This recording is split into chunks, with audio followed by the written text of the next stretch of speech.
Olá, ouvintes da Rádio Câmara em 105.5 FM e para você que também nos acompanha pela TV Câmara no canal 6.3 e pelas nossas redes sociais, está começando mais um episódio do Pod Câmara, o seu podcast aqui da Câmara Municipal de Manaus.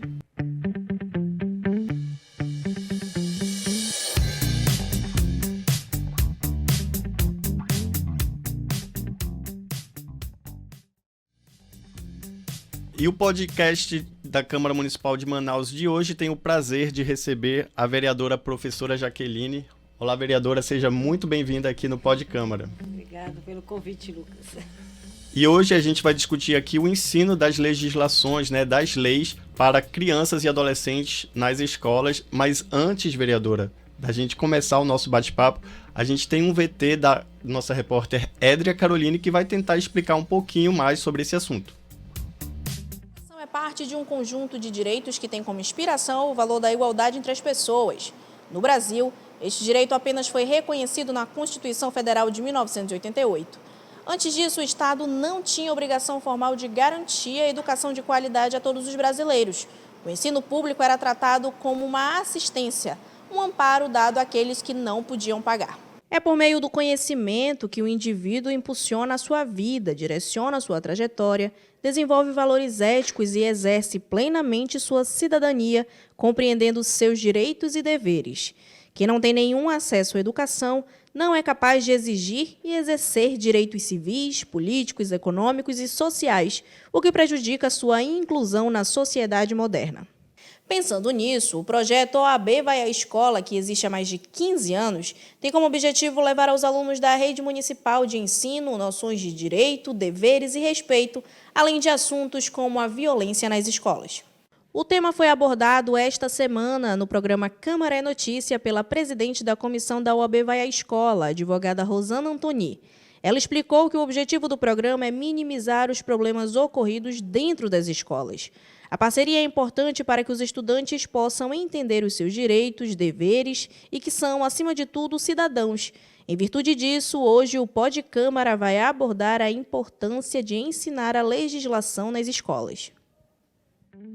Muito obrigado, Édria, pelas suas informações. E, vereadora, então, como a Édria falou para a gente, é de suma importância, que essas crianças tenham acesso a legislações. E qual é a sua opinião enquanto vereadora e professora também?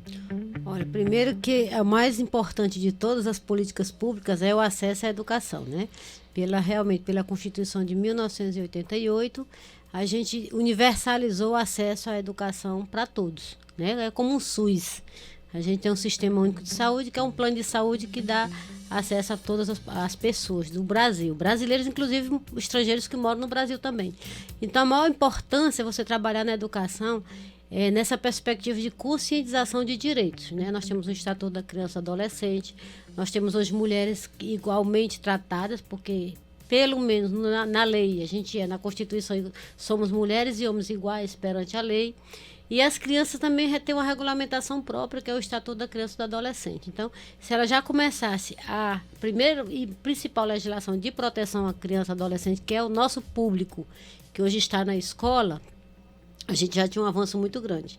Porque assim, a lei, quando ela se torna pública, ela tem o seu ato de ser publicizada, ela já é obrigação para todos conhecerem. Ninguém pode se excusar perante o Código Civil de desconhecer a lei, a não ser as pessoas que são incapazes, são consideradas incapazes perante a lei.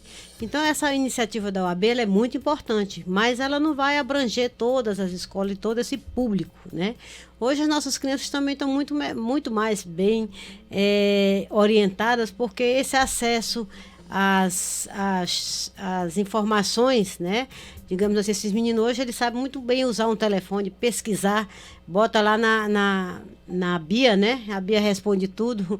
Aí a gente hoje sabe que nosso público, ele é muito mais consciente do que outrora. Mas a escola tem um papel fundamental, que é dar os direitos das crianças, orientá-las, nas suas garantias sociais, direitos e também deveres, porque hoje as crianças arguem muito para os outros que têm muitos direitos, mas a todo direito vem tem uma complementação de uma obrigação, né? A obrigação de fazer ou não fazer. Então, os direitos são assim, eles estão ali para nos amparar, mas também a gente tem que aprender a trabalhar a questão da perspectiva do respeito, porque lei a gente já tem muita, né? Muitas leis, nós temos muito disciplinamento jurídico. O problema do Brasil é realmente fazer com que a lei aconteça. Nós temos tantas leis que são que na prática não acontece, né? E isso a gente já tem um ordenamento jurídico muito inchado, muita lei de proteção à mulher. Por exemplo, a Lei Maria da Penha, que protege mulheres, protege pessoas vítimas de violência, mas a gente não precisa mais de lei. Já tem do feminicídio, já tem tanta lei, mas na verdade a gente precisa do aparelhamento do poder público para que ele faça a lei acontecer. E dos estudantes é a mesma coisa, nós também ainda temos muita gente fora de escola, crianças precisando estudar, que não têm acesso à lei, a questão da trafegabilidade, chegar à escola, embora o município de Manaus e o estado do Amazonas dê até o vale transporte hoje para as crianças, a gratuidade no transporte coletivo para ir para a escola. É um estado inovador, isso é uma coisa inovadora, porque muitas crianças abandonam a escola por conta do dinheiro que não tem. Com a mãe que tem 6 filhos, como é que ela vai pagar um ônibus, né, para cada filho? Então, é uma evasão escolar muito grande e isso vem favorecendo. São políticas de assistência muito importante para que a gente mantenha o sucesso na escola dessa frequência, o sucesso da frequência, da assiduidade, né? Que já é um entrave muito grande. Então, eu vejo que nós hoje temos leis, precisamos, na verdade, praticar, colocar de fato essa lei para funcionar. Agora, a vereadora, falando um pouco, né, sobre esse ensino das legislações nas escolas, a gente sabe que a linguagem jurídica é um pouco inacessível, é um pouco complicada até para a gente que é adulto, às vezes o juridiquês dificulta um pouco o nosso entendimento. Verdade. Como trabalhar isso para as crianças? A partir de que idade elas já podem ter um discernimento e entenderem aquilo que está sendo discutido? Olha, você pode fazer uma adequação de palavras por sinônimos, né? Porque nós temos a jurisprudência. O que é jurisprudência? O menino não vai entender. Né? As crianças não têm acesso a essas linguagens rebuscadas do direito, né? Ainda bem que hoje tiraram até o latim. Antigamente era tanta frase em latim, que eu também sou advogada, e às vezes a gente vai buscar a tradução do latim. Então, hoje a gente tem que ir para a escola na linguagem didática, né? Uma linguagem acessível, de compreensão, né? Porque se eu falar para os meninos o que é garantias sociais, eles vão ficar... O que é isso, né? O que é isso, né? Então, as garantias sociais são os direitos que eles estão ali para eles. Se eu falar em pessoas que são incapazes, aí ele não vai entender. Então, a gente tem que ir para a escola, mas, assim, ninguém pode obrigar nós temos que trabalhar as leis como tema transversal. Ninguém pode pegar o currículo da criança e incluir... eu quero criar uma disciplina que obriga as escolas a trabalhar todas as leis. Isso vai ser impossível. Nós temos que fazer um curso de direito para aprender, e nem no curso de direito a gente consegue exaurir todas as leis que a gente deveria ter. Até porque o ordenamento jurídico é muito extenso, monstro, né?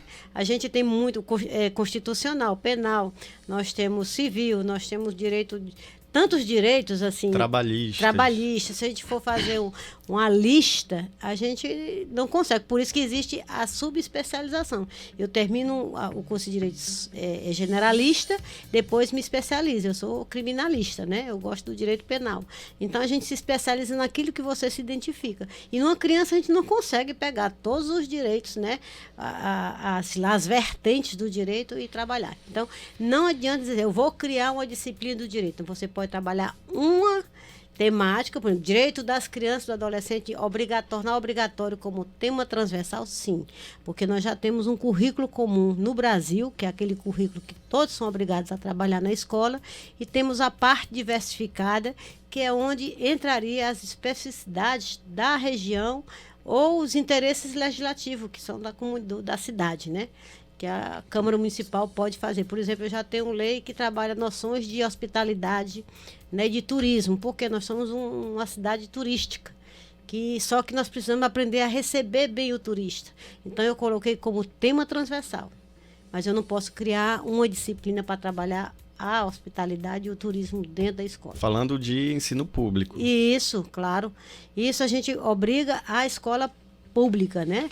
Porque nós legislamos para todos, mas a gente tem que que trabalhar nessa área, na questão do ensino público. Entendi. E além desse ensino sobre os direitos e deveres das crianças e dos adolescentes, qual seria o outro tema, né? Outra jurisdição, outra jurisprudência que seria muito importante de ser ensinado nas escolas ou nas faculdades para as crianças e os adolescentes? Seria o trabalhista, civil? Qual é a área do direito que exige mais?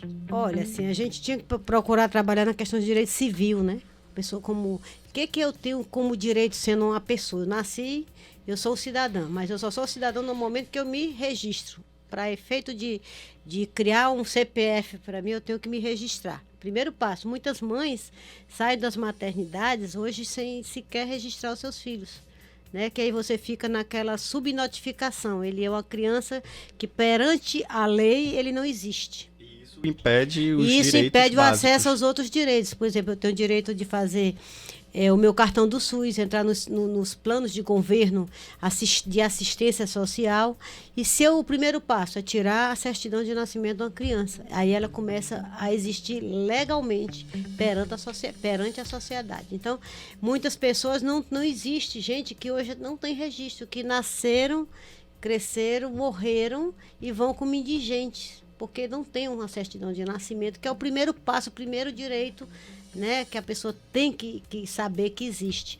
E tem crianças que deixam de ir para a escola exatamente porque não tem uma certidão. E hoje existe uma defensoria pública que dá certidão tardia, que é aquela certidão que é expedida pelo órgão, né, pela defensoria pública, pela justiça, que ela dá esse direito. Então, primeiro passo que a gente pensa que não existe hoje é criar, distribuir a informação, disseminar essa informação de que o direito do cidadão começa com a sua certidão de nascimento. Primeiro, para ele existir legalmente perante todos nós. Muito bem, vereadora.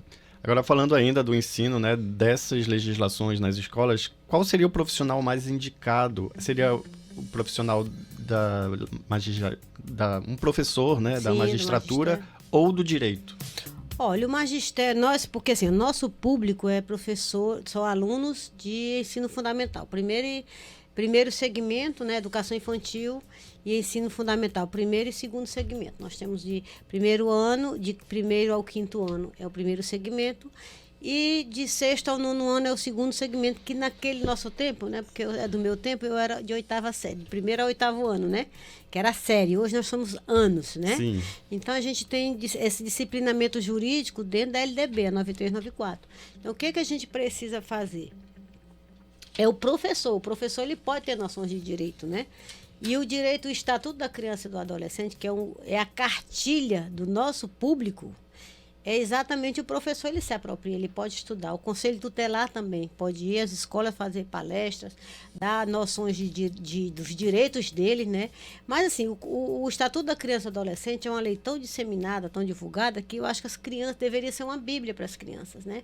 Porque tem crianças maltratadas, crianças sendo abusadas, crianças que são extremamente, eu digo, massacradas mesmo pelo próprio genitor, aquele que deveria proteger, é o que mais, né, espanca, que agride aquela criança vítima de violência, que não só a criança deveria saber dos seus direitos, mas o seu entorno também, o seu vizinho, o seu parente, porque às vezes aquele que naturalmente deveria proteger é o abusador, é o espancador, né? Então a gente tem que dar para essa criança esse direito de saber os seus direitos, mas também para todos nós, que nós também temos obrigação de proteger as nossas crianças. Não é só a lei que está ali, a gente, como ser humano e no entorno, tem que também aprender a proteger, né? E na sua opinião, o que falta para a gente chegar nesse nível, para que isso aconteça de fato? Olha, muito amor pelo próximo também, né? Muito amor pela sua profissão. O professor tem que gostar daquilo que faz, porque o nosso colega professor, ele não tem que ser sacerdote, porque sacerdote trabalha sem ganhar, né? A gente tem que fazer o nosso trabalho. Nós não somos sacerdotes, nós somos profissionais, né? Profissionais da educação. Então, tem que ter o amor pelo aluno, gostar daquele aluno, gostar do que faz, né? Então, qualquer pessoa que pode proteger uma criança e dar os direitos dela, pode usar o argumento, né, a favor dela, defendê-la também.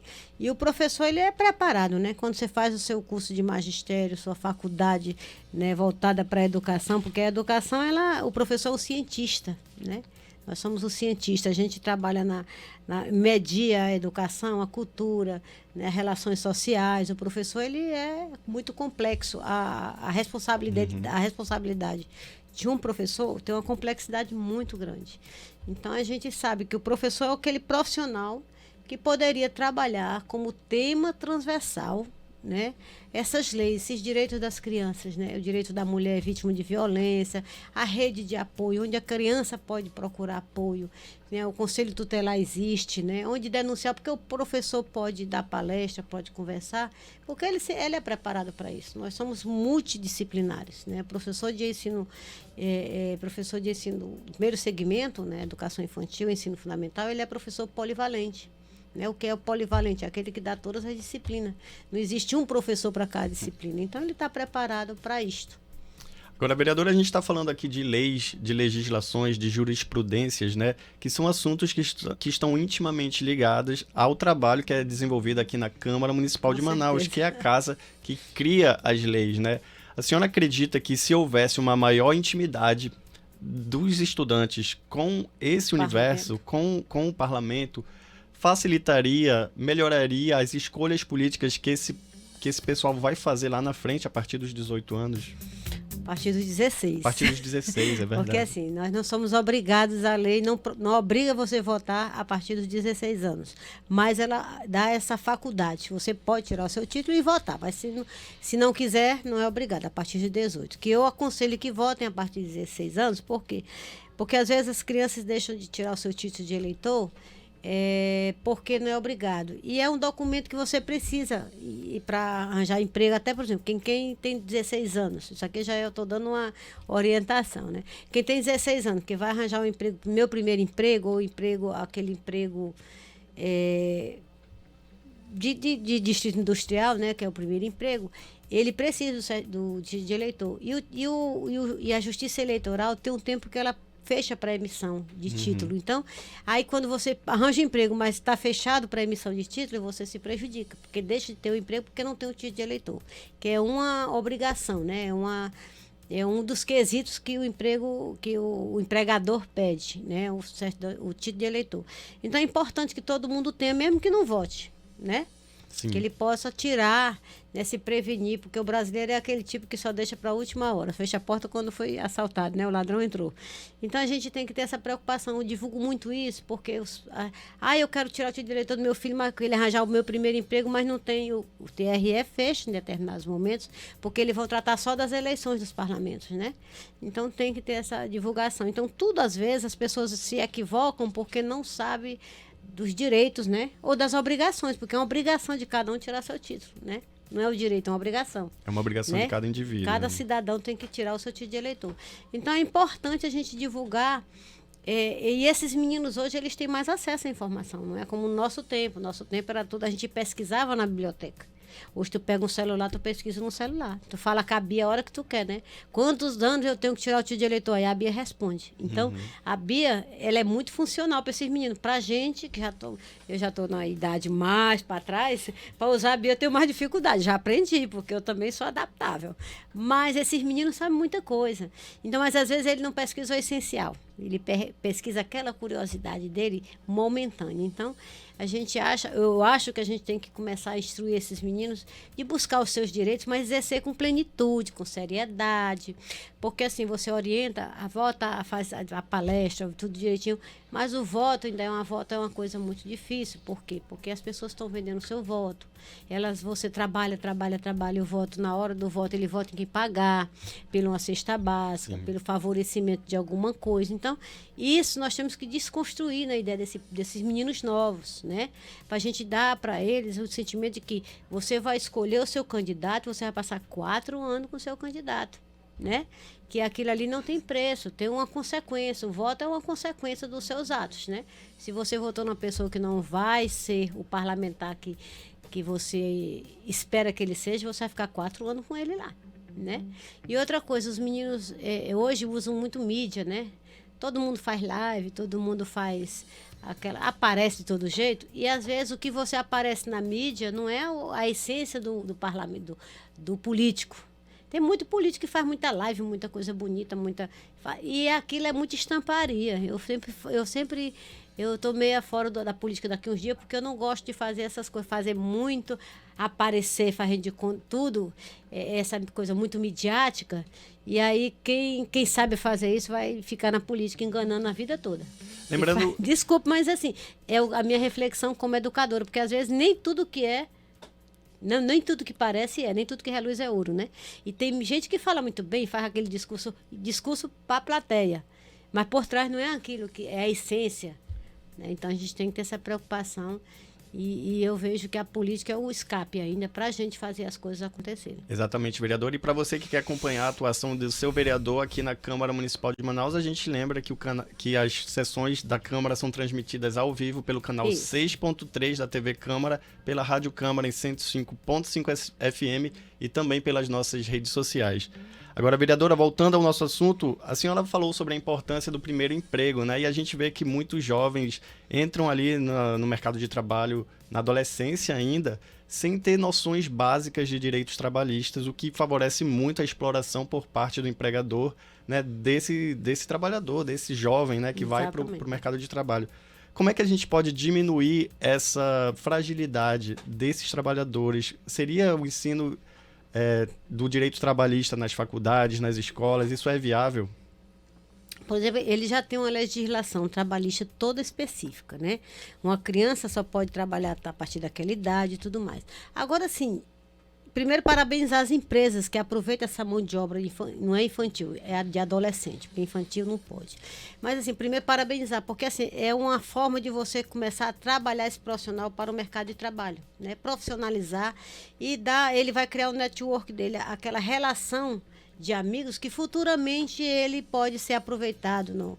Começa com o estágio, pode ser aproveitado na própria empresa, é uma oportunidade que ele está tendo, especialmente para o filho, né, da pessoa que vive vulnerabilidade social, né, o filho do pobre mesmo, que a oportunidade dele é trabalhar e estudar. Eu fui uma pessoa que eu sempre trabalhei e estudei, né, não tive nunca oportunidade, eu sou dedicada ao estudo, né, nossos filhos já tiveram essas oportunidades, né, então estudar e trabalhar é perfeitamente viável, mas também tem um ponto que eu quero fazer uma reflexão, ela também tira a qualidade do desempenho, porque a mesma criança que estuda e que trabalha, ela vai de uma forma diferenciada. Com certeza. Ela vai para a escola cansada. O estudante noturno, ele já vai, como diz os meninos, já pelas últimas horas, né? Ele vai assim, vai porque ele tem um compromisso, ele quer ascender, ele quer ter o seu diploma, mas é um público muito cansado, é um público que vem, ele insiste, e tem que ser um público olhado com muito carinho. Eu fui diretora de escola de ensino noturno, e eu via, as pessoas entravam arrastando os pés já, cansadas, né? Como eu, quando estava no terceiro turno de trabalho, porque eu trabalhava de manhã, intermediário, tarde e noite, eu também já estava me arrastando. Cansada também, né? Como profissional. Imagine o estudante que veio do trabalho para a escola, exatamente, né? E eu fui aluna noturna também, que eu fiz o curso de Direito à noite. Muitas vezes eu me sentava ali na cadeira, com um pouco estava dando umas pescadas, pescando, dormindo, né? Por quê? Porque o cansaço, ele é assim, é físico, né? Não é só intelectual, não. Você está cansada mentalmente e fisicamente. Então, o aluno noturno, ele tem que ser, assim, bem trabalhado, bem visto. Ele é um público diferente. Você tem que aceitar essa diferença como profissional da educação e tirar dele o que você pode, né? Não pode tirar dele o ânimo, a vontade de superar. Então, o aluno que é aproveitado no mercado de trabalho, eu acho assim, aprende a trabalhar, e morrer ninguém morre, porque trabalhar, se matasse, não tinha mais ninguém no mundo, que todo mundo é trabalhador, né? Exatamente. Então a gente tem que dizer, trabalhar é pesado, é ruim, não. Trabalhar é a melhor coisa do mundo. A gente receber o salário, ter dignidade. Eu queria era poder dar emprego para todo mundo, porque eu, como professora, todo mês era festa. Chega o final do mês, a gente faz aquela festa, né? O salário da gente acaba logo, mas também a gente começa de novo. Então, trabalho dá dignidade, né? E criança trabalhar, eu não sou a favor do trabalho escravo, mas assim, o trabalho dentro da legislação, o trabalho que oportuniza, até porque os cursos que esses meninos têm direito nas empresas também, eles são bons, né? Eles são treinados, são trabalhados, fazem outros cursos, e aí vai abrindo oportunidade para eles. Mas a educação, se pudéssemos, deveríamos só estudar os nossos alunos, né? Infelizmente, o Brasil não tem essa capacidade de investir. Não é uma Finlândia que todo mundo os alunos, as crianças só estudam, né? A educação melhor do mundo. A gente tem um público muito grande, muita gente de baixa renda, concentração de riqueza em poucas mãos e muitas mãos a pedir. Infelizmente, vereadora. Agora, vereadora, eu vou pedir licença da senhora, porque a advogada e presidente da comissão da OAB Vai à Escola, Rosana Lé Antoni, conversou com a nossa equipe de reportagem para falar um pouco sobre o projeto e vai explicar um pouco melhor no VT. Olá, Lucas. Hoje, nós aqui no Câmara Notícia entrevistamos a doutora Rosana Lé Antoni, que está aqui conosco. Ela é presidente da comissão OAB Vai à Escola, da OAB aqui do Amazonas, e vai falar um pouco sobre esse projeto. Doutora Rosana, como que as pessoas fazem para fazer parte desse projeto, né? Como é que podem chamar o projeto OAB Vai à Escola para suas escolas? Olha, nós já temos parceria com a SEDUC e agora com a CEMED. Então, nessa parceria, nós já estamos dentro das escolas municipais e estaduais. E algumas escolas também privadas, né? Escolas particulares, que já nos procuraram através da OAB, através do nosso Instagram, que é oabvaiaescola.am, através do meu Instagram também, né? Rosana Antoni Advogada.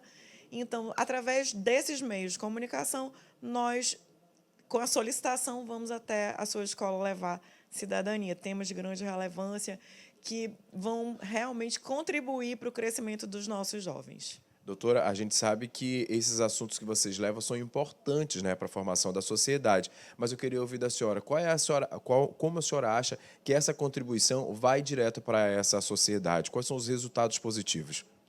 Olha, eu vejo que os resultados são imensos, né? São grandiosos, inclusive. Eu já dei palestra em salas que muitos jovens não sabiam o que é a nossa Constituição Federal. Imagine, um jovem de 16 anos não saber o que é a Constituição Federal. Então, nós levamos essa informação, direitos e deveres, ultimamente estamos falando muito sobre bullying e cyberbullying, que é um tema muito importante, grande relevância, que vai realmente coibir, porque eles começam a entender que o bullying e o cyberbullying é um ato infracional, pode ser punido, entendeu? Eles podem responder, os pais podem responder civilmente por isso. Então, é muito importante esse trabalho. Você leva informação, você leva cidadania. Por que não um jovem, não é, ter informação de que os atos errados que não estão autorizados em lei podem sim ser respondidos como atos infracionais por eles, não é? Então, temos tudo isso. Falamos também sobre abuso, exploração sexual, e temos sempre, né, a tristeza de receber, no final das palestras, muitos jovens, não só meninas, mas como meninos também, que sofrem esse tipo de situação dentro das suas casas. E, nesse momento, nós envolvemos esses jovens, essas crianças, numa rede de proteção. Mas esse jovem, geralmente, não sabe que está sendo abusado. Ele vai tomar conhecimento desse abuso através da nossa palestra, né? Ele vai tomar conhecimento de que aqueles atos que estão ocorrendo dentro de casa são criminosos. A gente conversou com a doutora Rosana Lé Antoni, presidente da comissão da OAB Vai à Escola, viu, Lucas? E, como você que está assistindo a gente viu, é uma comissão importante que leva essas informações de cidadania para dentro das escolas. Eu volto com você no estúdio. Obrigado, Erleilson, pelas suas informações. Então, vereadora, a OAB trazendo sempre pautas importantes, né, para o seio escolar, para a educação desses nossos jovens e adolescentes. Mas a senhora também tem projetos de lei voltados para esse público, não é? Inclusive, é importante que ela falou de uma lei que é de minha autoria, né? Que ela é uma semana de conscientização de combate ao crime de internet nas escolas, né? Porque as crianças, elas pensam que brincar... Hoje o bullying, ele tá mais tecnológico, né? Hoje você pode mandar... Você usa as tecnologias. Por exemplo, você tem o seu WhatsApp e fica agredindo a colega por mensagem. Aquilo é crime de internet, né? É o cyberbullying que chamam. Mas cyberbullying é uma coisa americanizada. Então vamos criar o crime de internet para eles entenderem essa linguagem menos técnica, né, e mais brasileira. né? Porque a gente copia muito, nós brasileiros temos mania de copiar muito os termos americanizados, né? E acaba distanciando da nossa realidade. Eu digo que o bullying criou do Ceará, porque o Ceará está bullying com o outro, né? Aí eu digo que então o Ceará foi que primeiro termo de bullying fomos nós, né? Nem nós americanos, porque bulir, que é um verbo que nós temos lá, bulir, que ninguém nem escuta isso, só cearense que sabe, mas como eu sou cearense, eu sempre acho graça desse termo. Então, a gente tem criamos uma semana de conscientização, é a Lei 1881, é uma das minhas leis que a gente faz na escola, essa ampla divulgação. O que você pode... Porque a internet, ela não é um campo sem lei, ela tem sua regulamentação. Então, as crianças precisam entender que aquela agressão com a colega, ou agressão, você chamar outro colega de preta ou gorda, você está cometendo em crime, né? Crime racial, de intolerância, né? Gordofobia. Então, as crianças têm que ver que existe penalidade para as ações que elas fazem, né? As ações que elas cometem, que são crimes que às vezes as crianças fazem porque acham normalizado, naturalizaram ser violento. Hoje é tudo naturalizado, né? Veem tanto nesse mundo da violência que para eles tudo é muito natural. E a gente quer desconstruir essa coisa que é normal matar no meio da rua. Se a gente começar a achar que isso é normal, né, que é da natureza do ser humano matar o outro, a gente vai começar a viver um caos, né? Exatamente. O caos. E a gente tem que desconstruir essa ideia de naturalizar os crimes, a violência, começar a ser permissivo com relação a essas ações, né? Aí nós temos festival de música nas escolas. Nas escolas municipais a gente tem muito talento. Nas escolas públicas, né? Nós temos tanto talento, tantas meninas que dançam boi, meninos que tocam as fanfarras, tem a sua grande... É um veio de descoberta de meninos talentosos nos instrumentos de percussão, né? E a gente criou um festival de música para que a gente possa descobrir esses talentos, incentivar meninos a... Eu tenho tantos alunos que eu era diretor da escola Fábio Lucena, que eles tinham uma fanfarra lá, nós tínhamos, né? E era sempre o primeiro lugar. Então, de lá, nós tivemos vários talentos para tocar na filarmônica, para tocar, fazer o curso de música, a partir da prática dele na escola. Ele foi para fazer curso de música, e hoje é um músico profissional, toca instrumentos profissionais. Então, a gente está abrindo um campo de oportunidade para esses meninos, né? Com esse festival, para a gente expor também aqueles talentos. Meninas que gostam de dançar o boi, nós temos um festival de Parintins aí riquíssimo em cultura, um acervo cultural do amazonense, né? Que é conhecido mundialmente, e a gente precisa favorecer a oportunidade para essas pessoas que vivem disso, né? Vivem da música, da cultura. E essas meninas que gostam de dançar, quem é que não gosta de dançar? Esses meninos de hoje, né? Eles dançam tudo. E dançar coisas regionais da nossa terra. E dançam bem, né? Dançam bem, as meninas são perfeitas, né? Exatamente. Eu tenho inveja que a gente já passou da fase, né? Mas elas são tão bonitas. Eu já passei, com certeza. Ixi, já estou superada há muitos anos, não tenho mais nada. Só se eu for para ser a Catirina velhinha lá. Eu não sei se a Catirina serve, mas eu digo que a gente tem que despertar. Jovem gosta de música, de esporte, de dança, né? Isso é deles, da natureza. Então, eu era jovem e gostava. Então, outras coisas que eu tenho, um projeto, uma lei que faz o turismo pedagógico, né? Eu acho tão importante, você mora numa cidade, mas você não tem o sentimento de pertencimento àquela cidade. Por exemplo, quem é que conhece o Palácio Rio Negro, Palácio Rio Branco? A ponte aqui da 7 de setembro, nós temos uma riqueza arquitetônica imensa, mas nós não conhecemos. O Teatro Amazonas, que é cartão postal para o mundo todo. É um dos teatros mais lindos do mundo, e até copiado de outros países também. Então, a gente tem essa riqueza cultural e arquitetônica, mas os nossos alunos não têm acesso, né? Por quê que não tem acesso? Porque não tem um favorecimento. A escola não pode pegar um ônibus, pagar um ônibus para todo mundo ir. Ninguém vai pegar um monte de menino e sair pagando ônibus, colocar dentro do ônibus. Porque menino, tu sabe que eles são, fechou o olho, eles aprontam. A gente tem que estar todo o tempo naquele controle, né? Um controle entre aspas, mas que é difícil um professor sair com 30 meninos. Né? Então tem que... Aí a gente criou a política de fazer essa visita com ônibus da prefeitura, com ônibus da CEMED, que nós temos ônibus escolares também. Então são leis que a gente vai inserir também a Lei Maria da Penha como tema transversal. A gente está combatendo a violência das gerações novas, porque não adianta tu pegar um homem que já está desequilibrado emocionalmente, que viu a reprodução da violência, ele foi vítima de violência, ele reproduz, e aí a criança que está em casa, ela acha que aquilo ali é normal também e vai reproduzir daqui uns dias, mas quando ele começa a trabalhar a Lei da Maria da Penha, tipificada, né, os tipos de violência tipificado, que é a física, patrimonial, moral, sexual, e mais ele vai começando a entender que a violência ela acontece na casa dele, a psicológica, né, que é agressivo, chama a mulher disso, chama de palavrão, desconstrói a imagem da mulher, acaba com a autoestima. A criança percebe que aquilo é uma violência, que a maioria das pessoas pensa que a violência é só aquela física. Espancou, tem que ter o olho roxo, tem que ter ponto na cabeça para provar que é vítima de violência. Então, a gente vai começando a dar esses padrões para as crianças, essa tipificação da lei, né? Quais são os tipos de violência da Maria da Penha, e aí a criança vai começar a repensar, né? E a gente tem que reeducar essa juventude, esse povo novo, porque o que já está viciado, o que já é praticante da violência, a gente não muda muito, né? Precisa de acompanhamento, mas essa juventude é muito mais respeitosa. Esses meninos novos, eles são mais respeitosos com a mulher, com o idoso, com o meio ambiente, né? Essa veia de sustentabilidade é uma modernidade.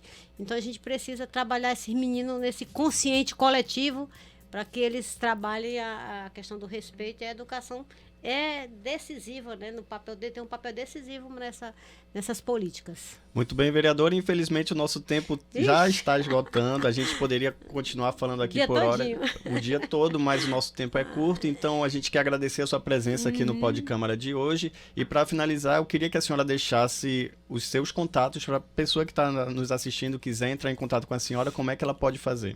Olha, a gente tem a Procuradoria da Mulher, né? Nós temos o número 9114-1666, que é o nosso número que as pessoas procuram palestra, procuram nos ajudar. Aliás, procura ajuda, a gente dá esse acompanhamento, né? Então, a gente agradece também, dizer que a gente não perdeu a fé, né? A esperança que a gente vai ter esse mundo melhor que a gente tanto almeja. E esse mundo melhor, ele naturalmente passa pela educação, pelo redimensionamento que você tem, né? Qual é a dimensão do amor, a dimensão que você dá para a violência. Então, a gente tem que valorizar o que é importante, e é o respeito. O maior caminho é respeitar o diferente, né? Porque quando você respeita o diferente, você se coloca no lugar dele também. Então, essa política de achar que o outro diferente não é bom, vamos acabar com isso. Todo mundo é bom na sua medida, né? Na sua contribuição. Né? Cada um tem o seu valor para este mundo. E ninguém veio para esse mundo para ser espancado, nem para ser violento. A gente veio para ter uma vida em paz e ser feliz. O Pod Câmara de hoje conversou com a vereadora professora Jaqueline, do União Brasil. Vereadora, os microfones da Rádio Câmara e da TV Câmara estarão sempre abertos para a senhora. E para você que nos acompanhou até agora, muito obrigado pela sua audiência. E na semana que vem a gente volta com mais um tema relevante aqui para a sociedade de Manaus. Até lá!